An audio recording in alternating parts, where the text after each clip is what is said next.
आपके इस चैनल पर अब तक सोशल साइकोलॉजी, समाज मनोविज्ञान, साइकोपैथोलॉजी या मनोरोग विज्ञान, बेसिक साइकोलॉजिकल प्रोसेस, सांख्यिकी, स्टैटिस्टिक्स, रिसर्च मैथोलॉजी, शोध अनुसंधान, इन सभी से संबंधित नोट्स के वीडियोस अवेलेबल हैं। इनके साथ साथ एमसीक्यू टाइप क्वेश्चंस भी, ऑब्जेक्टिव क्वेश्चंस भी, जिसमें सोशल साइकोलॉजी से रिलेटेड, एबनॉर्मल साइकोलॉजी से रिलेटेड, पर्सनालिटी मेंटल टेस्ट से रिलेटेड, स्टैटिस्टिक्स, सांख्यिकी से संबंधित, रिसर्च यानी शोध से संबंधित, गाइडेंस काउंसलिंग, परामर्श एवं निर्देशन से संबंधित, इन्वायरमेंटल साइकोलॉजी और लास्ट में साइकोलॉजी प्रैक्टिकल से संबंधित कंप्लीट वीडियोस चैनल पर मिल जाएंगे। आपको इन वीडियोस के लिए सिर्फ यहाँ पर जो आपका वीडियो के नीचे टाइटल है, टाइटल के सामने आपको डिस्क्रिप्शन का एरो दिख रहा है, इस एरो पर आप क्लिक करेंगे, नीचे आपको सभी प्लेलिस्ट के लिंक प्रोवाइड हैं। लास्ट क्लास में हमने देखा था प्राकृतिक आपदाएं या प्राकृतिक विपदाएं, जिसमें बाढ़, भूकंप, सूखा, ये सभी चीजें हमने पढ़ा था। प्राकृतिक विपदाएं प्रकृति के द्वारा लाई जाती हैं, या आज की स्थिति में बात करें तो प्राकृतिक विपदाओं का भी कारण कहीं ना कहीं मनुष्य की हरकतें होती हैं। मनुष्य ने प्रकृति में इतना हस्तक्षेप कर दिया है कि उसी की वजह से प्राकृतिक विपदाएं भी आती हैं। लेकिन आज की क्लास में हम बात करेंगे तकनीकी विपदाओं के बारे में, टेक्नोलॉजिकल कैटास्ट्रोफ्स के बारे में, कि कैसे जो तकनीकी मानव ने विकसित किया उसकी हेल्प से मानव का जीवन तो काफी आसान हो गया, उसके श्रम की बचत हो रही है, उसके समय की बचत हो रही है, ये सारी चीजें तो हो रही हैं तकनीकों का विकास होने से। लेकिन इस तकनीकी विकास के कारण कई बार मानव को बहुत बड़े दुष्परिणाम भी भुगतने पड़ जाते हैं। तो फिर वो कैसे मनुष्य को प्रभावित करते हैं और उनका जो दुष्परिणाम है वो कितना भयानक हो सकता है, इन्हीं के बारे में आज की वीडियो में हम पढ़ेंगे। तो चलिए स्टार्ट करते हैं आज की क्लास। यहाँ पर देखें, बताया जा रहा है कि तकनीकी विकास ने जहां मानव जीवन को सरल तथा आरामदायक बनाया, वहीं दूसरी ओर तकनीकी दुर्घटनाओं या विपदाओं के कारण मानव संकटमय स्थिति का सामना करता है। जैसे हम देखें तो बिजली की बात करें, लाइट की बात करें, तो लाइट के आने से, इलेक्ट्रिसिटी के आने से हमारी चीजें काफी आसान हो गई। अब हम रात में भी काम कर सकते हैं, और आजकल देखें तो लाइट की से गाड़ियां भी चल रही हैं, बड़े बड़े उद्योग भी चलते हैं, यहाँ तक कि ट्रेन भी अब इलेक्ट्रिसिटी से चलने लगी है। तो ये सारी चीजें क्या हैं, ये लाइट के आने से इतनी सारी सुविधाएं मिल रही हैं। लेकिन आप देखें कि कई बार सुनाई देता है कि कहीं पर बहुत बड़ा शॉर्ट सर्किट हो गया। अब उस शॉर्ट सर्किट के द्वारा क्या हो रहा है, वहां के आसपास के लोग प्रभावित हो रहे हैं, उसमें से बहुत सारे लोग मारे भी जाते हैं।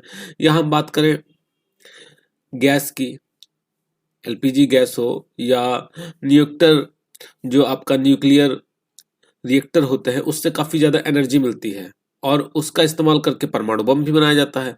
अब परमाणु बम आप देख रहे हैं, आपने पढ़ा होगा कि जब जापान में परमाणु बम गिरा तो वहां की स्थिति क्या हो गई। आने वाली कई पीढ़ियां वहां की कुपोषित हुई, उनमें बहुत सारे प्रॉब्लम्स, जेनेटिक प्रॉब्लम्स या इन्वायरमेंटल प्रॉब्लम्स उनके अंदर डेवलप हो गए। तो ये तकनीक का दुष्परिणाम है, और इसी चीजों को ये जब क्वेश्चन में आएगा तो यही चीजें आपको वहां पर लिखनी रहेंगी। अगर आप अपने आप से लिख पा रहे हैं तो बहुत अच्छी बात है, नहीं लिख पा रहे हैं तो यहाँ पे जो चीजें बताई जा रही हैं उनको आप लिख लेंगे। यहाँ पर देखें आगे कि तकनीकी विकास के कारण हमारे सारे काम घर बैठे आसानी से संपन्न हो जाते हैं, और मानव ने अनेक रोगों पर भी विजय प्राप्त कर लिया है। जैसे पहले चेचक था या टीबी के रोग थे, ये सभी रोग असाध्य थे। इनको अगर किसी व्यक्ति को हो जाता था तो वो व्यक्ति फिर मृत्यु ही होती थी उसकी। लेकिन आजकल इन रोगों पर भी आसानी से व्यक्ति उनको ठीक कर ले रहा है, जिसकी वजह से उसकी औसत आयु में भी वृद्धि हुई है। उसने बाढ़ के वेग को रोककर बांध बना दिए। अब बांध बनने से वहां पानी से बिजली का भी निर्माण हो रहा है। अंधेरे को दूर करने के लिए उसने बिजली तथा सूखे रेगिस्तान तक क्या किया, पानी पहुंचाकर उसको हरा भरा कर दिया। तो विभिन्न प्रकार की जो यंत्र, जो संरचनाएं हैं, वो पर्यावरण में मानव के द्वारा किए गए अनेक प्रकार के जो परिवर्तन है, उससे क्या हुआ, जीवन यापन व्यक्ति का बहुत अधिक सरल हो गया। लेकिन अगर इनके हम दुष्परिणाम की बात करें इन तकनीकों का, तो कई बार कुछ घटनाएं ऐसी घटित हो जाती हैं जो ये तकनीकों के द्वारा ही हमें जो सुविधाएं मिलनी थी वो हमें उसका दुष्परिणाम झेलना पड़ जाता है। जैसे मान लीजिए बांध टूट जाए, पानी का बांध टूट जाए, तो वहां के आसपास के एरिया के जो लोग होते हैं उनकी घर पानी में बह जाते हैं, बहुत सारे लोग मारे जाते हैं, उनका खेत नष्ट हो जाते हैं, या बिजली का शॉर्ट सर्किट हो जाए, या अभी कुछ दिन पहले, मतलब 30-40 साल पहले की बात है, भोपाल में गैस त्रासदी हुई थी जिसमें हजारों लोग मारे गए थे।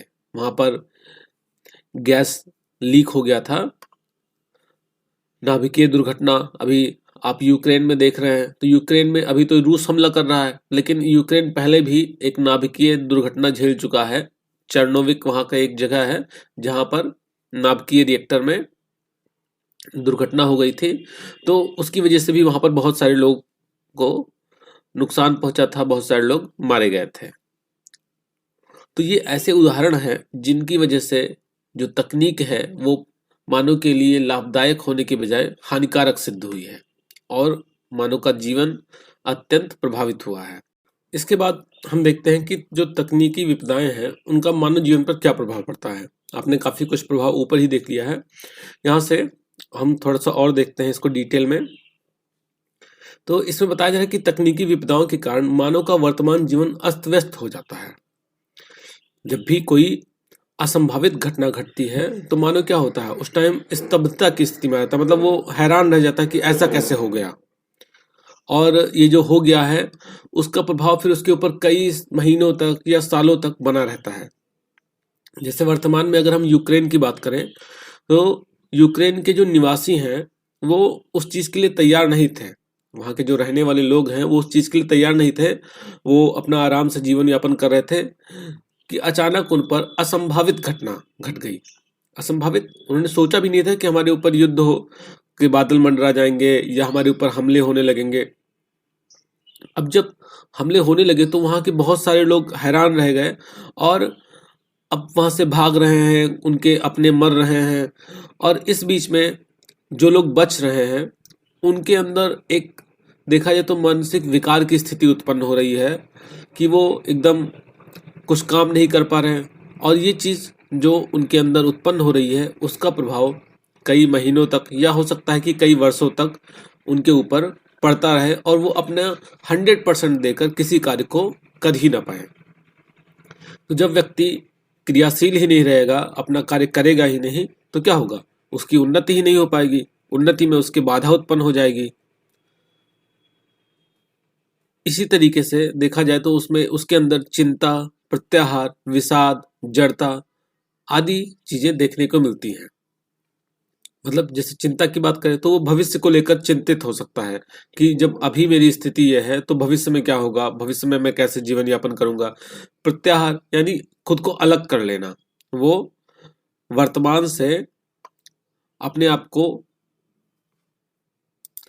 अलग नहीं कर पाता है और जिससे उसे बहुत अधिक दुख होता है। जैसे वर्तमान में उसके जो साथी रहे हों, उसके जो परिवार वाले रहे होंगे वहां पर, उनकी जब मृत्यु हुई होगी तो उस चीज से वो अपने आप को अलग ही नहीं कर पाता है, वो उस चीज में ही लगा रहता है, वही चीज उसको दिमाग में आती रहती है।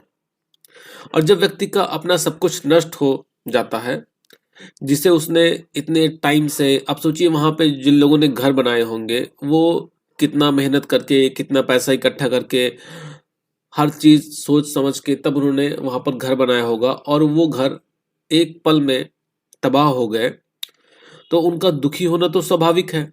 और इसकी वजह से उनके अंदर मानसिक अशांति, शारीरिक समस्याएं, असंतोष, ये सारी चीजें भी उनके अंदर देखी जा सकती हैं।